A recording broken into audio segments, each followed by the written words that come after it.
पुणे आणि पिंपरी चिंचवड महानगरपालिकांमध्ये गेल्या 9 वर्षात भारतीय जनता पक्षाने निर्विवाद वर्चस्व निर्माण करत विरोधकांसमोर मोठे आव्हान उभे केले होते, ज्याला अजित पवारांनी आपल्या आक्रमक शैलीत प्रत्युत्तर देण्याचा प्रयत्न केला. मात्र मुरलेल्या भाजपनं हे आव्हान मोडून काढलत दोन्ही शहरात जोरदार मुसंडी मारली आहे.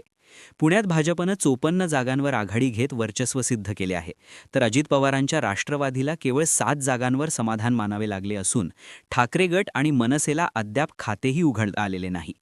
पुण्याच्या सहकारनगर पद्मावती प्रभाग 36 मध्ये भाजपनं सर्वच्या सर्व 4 जागा जिंकत राष्ट्रवादीचे शहराध्यक्ष सुभाष जगताप, आबा बागुल आणि अश्विनी कदम यांसारख्या दिग्गजांना पराभवाचा धक्का दिला आहे.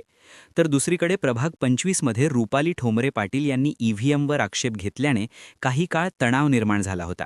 तिकडे पिंपरी चिंचवडमध्येही भाजपनं 70 जागांवर आघाडी घेत बहुमताचा जादुई आकडा सहज गाठला असून अजित पवारांनी ही निवडणूक प्रतिष्ठेची करूनही महेश लांडगे यांच्या नेतृत्वाखालील भाजपने त्यांचे मनसुबे उधळून लावले आहेत.